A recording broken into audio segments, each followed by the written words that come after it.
Hello दोस्तों, नमस्कार। कैसे हैं आप लोग। वेलकम है आप सभी का शिक्षा सरोकार के आपके अपने यूट्यूब चैनल में। दोस्तों, हम लोग उत्तराखंड एलटी एग्ज़ाम की तैयारी कर रहे हैं और उसमें हम लोग देख रहे हैं शिक्षण अभिरुचि।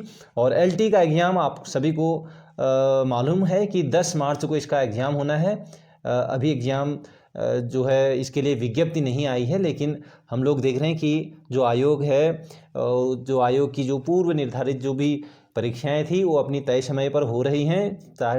भले ही जो विज्ञापन है वो लेट आ रहा हो, लेकिन ये परीक्षाएं सब तय समय पर हो रही हैं। तो हम मान के चल रहे हैं लगभग 99% की एलटी का एग्जाम भी 10 मार्च को ये हो जाएगा। तो अब उसके लिए हम लोग बहुत ही अच्छे तरीके के साथ अब हम लोग तैयारी कर रहे हैं। तो कल की वीडियो में हम लोगों ने देखा था मनोविज्ञान संप्रदाय, और उसमें अभी लगभग 2 क्लासेज और आप लोगों की आनी हैं। तो उसका आप लोग थोड़ा सा वेट कीजिएगा, कल ज़रूर 1-2 वीडियोज़ उसकी आ जाएंगी। और उससे पहले आज हम लोग शुरू कर रहे हैं शिक्षा मनोविज्ञान की विधियां। बहुत ही इम्पोर्टेंट ये टॉपिक है, यहाँ से कई सारे क्वेश्चन आप लोगों को देखने को मिलते हैं। तो ये बहुत ही महत्वपूर्ण सेशन है साथियों, इसको आप लोग बहुत अच्छे से आप लोग देखिएगा और ज़रूर यहाँ से क्वेश्चन आपको देखने को मिल जाएंगे एग्जाम में। तो साथियों, शिक्षा मनोविज्ञान की विधियाँ। अच्छा, विधि क्या होती है दोस्तों। विधि कोई एक अन्य नाम आ जाता है इसका, पद्धति विधि एक ही बात है। तो विधि क्या होती है कि सामान्यतः किसी कार्य को करने का जो सही ढंग या फिर एक तरीका होता है उसी को हम लोग कहते हैं विधि या फिर पद्धति। और अगर शिक्षा मनोविज्ञान की विधि के अंतर्गत हम देखें तो शिक्षा मनोविज्ञान की विधियों को 2 भागों में विभाजित किया जाता है। एक आत्मनिष्ठ विधियां और नंबर 2 वस्तुनिष्ठ विधियां। सबसे पहले आत्मनिष्ठ विधियां। आत्मनिष्ठ क्या होता है दोस्तों। आत्मनिष्ठ का अर्थ आप लोग समझ सकते हैं आत्मनिर्भर से। आत्मनिर्भर यानी कि स्वयं का मूल्यांकन जब स्वयं के द्वारा होता है तो इसको हम कहते हैं आत्मनिरीक्षण। ठीक है, आत्मनिरीक्षण यानी कि स्वयं का मूल्यांकन स्वयं के द्वारा करना आत्मनिरीक्षण कहलाता है।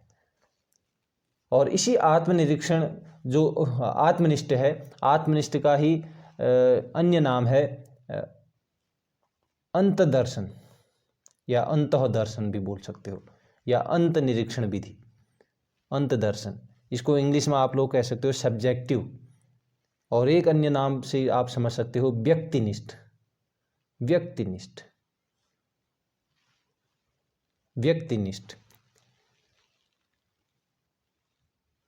जब स्वयं के द्वारा स्वयं की क्रियाओं का जो निरीक्षण होता है या स्व का मूल्यांकन स्वयं के द्वारा होता है, वो सभी और जो विधि होती है वो सभी विधि क्या होती हैं, आत्मनिष्ठ विधियां कहलाती हैं।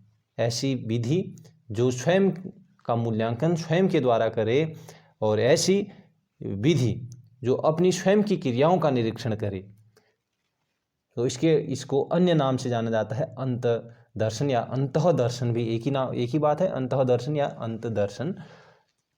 यानी कि अंतदर्शन मतलब कि अपने अंदर देखना। ठीक है, और ध्यान रखना है जो आत्मनिष्ठ विधि है ये मनोविज्ञान की परंपरागत विधि है। और परंपरागत चीज हम जानते ही हैं कि जो परंपरागत होती हैं ये अमनोवैज्ञानिक होती हैं। अमनोवैज्ञानिक बोलते हैं ना कि परंपरागत रूप से चली आ रही हैं चीज़ें, यानी कि जो जैसी थी वैसी ही चीज़ें हो रही हैं, उसमें कोई बदलाव नहीं हो रहा है, तो वो परंपरागत। और जो बदलाव ही नहीं हो रहा है तो वो मनोवैज्ञानिक नहीं बल्कि अमनोवैज्ञानिक कहलाती हैं।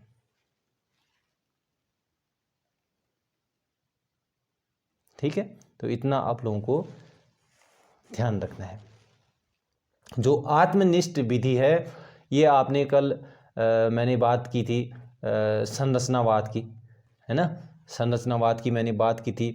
तो संरचनावाद जो संप्रदाय के जनक हैं विलियम वुंट, तो इस विधि के वही प्रतिपादक हैं आत्मनिष्ठ विधि। ठीक है, या अंतदर्शन विधि की।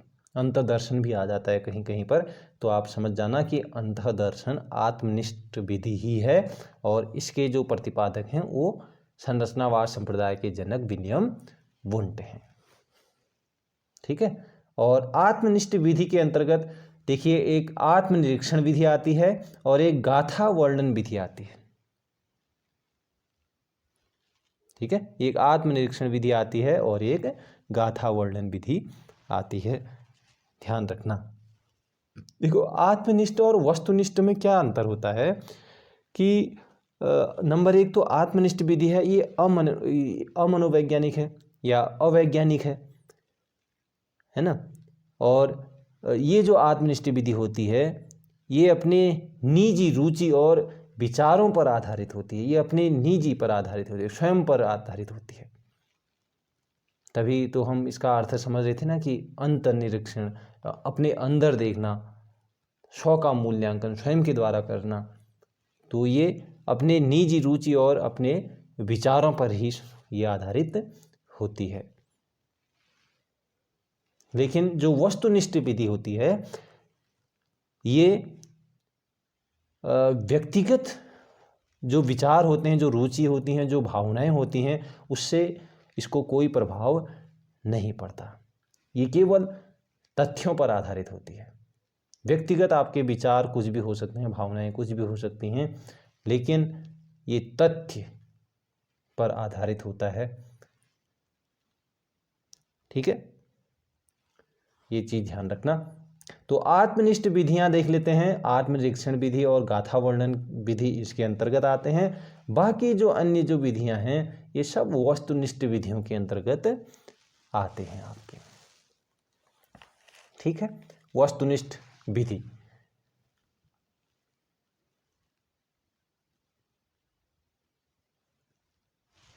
ठीक, चलिए तो वस्तुनिष्ठ विधियों के अंतर्गत कौन कौन से आते हैं? साक्षात्कार विधि, परीक्षण विधि, प्रश्नावली विधि, विभेदात्मक विधि, जीवन इतिहास विधि और निरीक्षण विधि और उपचारात्मक विधि, मनोविश्लेषण विधि, तुलनात्मक विधि, प्रयोगात्मक विधि, मनोभौतिकी विधि और सांख्यिकी विधि, साथ ही विकासात्मक विधि और समाजनीति विधि। तो निम्न में से कौन सी विधि आत्मनिष्ठ विधि है या फिर वस्तुनिष्ठ विधि है, इस प्रकार से भी क्वेश्चन बन जाते हैं, है ना। और इसके अंतर्गत जो भी विधियां हैं, जो वस्तुनिष्ठ विधियां हैं, इनके अंदर से भी क्वेश्चन पूछ लेते हैं। तो आज इस वीडियो में हम लोग केवल आत्मनिष्ठ विधि और वस्तुनिष्ठ विधियों को हम लोगों ने समझा, और आत्मनिरीक्षण विधि और गाथा वर्णन विधि क्या है इसको भी हम लोग देख लेते हैं। बाकी वस्तुनिष्ठ विधियों के जो टाइप्स हैं ये भी हमने देखे। इसके डिटेल्ड में इनको एक एक करके हम लोग वीडियोज अगली क्लास में हम लोग देखने वाले हैं। ठीक है, तो आत्मनिष्ठ विधि क्या है, इसका अन्य नाम हमने जाना कि अंतर्दर्शन विधि या अंतर्निरीक्षण विधि भी इसको कहते हैं। इसके प्रतिपादक हैं संरचनावाद संप्रदाय के जनक विलियम वुंट हैं। वहीं आत्मनिरीक्षण का जो शाब्दिक अर्थ होता है वो क्या होता है? स्वयं का मूल्यांकन स्वयं के द्वारा करना, ये आत्मनिरीक्षण कहलाता है। और यह मनोविज्ञान की एक परंपरागत विधि है। और जो चीज़ें परंपरागत होती हैं, मैंने कहा कि वो क्या होती हैं? अमनोवैज्ञानिक होती हैं या अवैज्ञानिक होती हैं।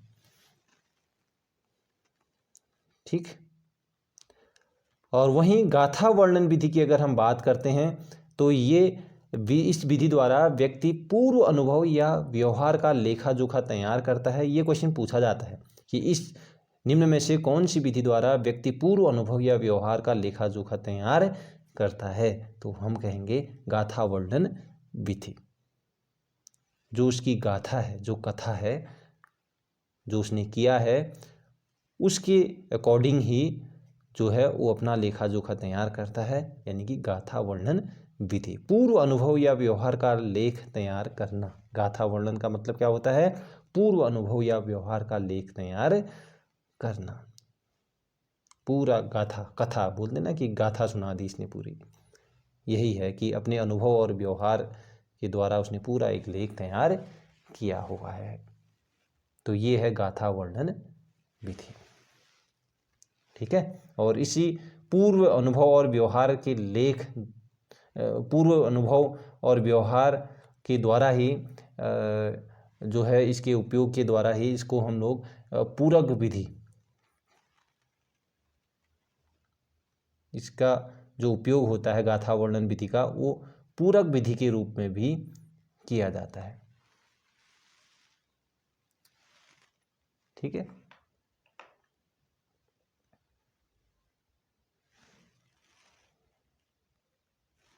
चलिए तो आज की क्लास में हम इतना ही रखते हैं।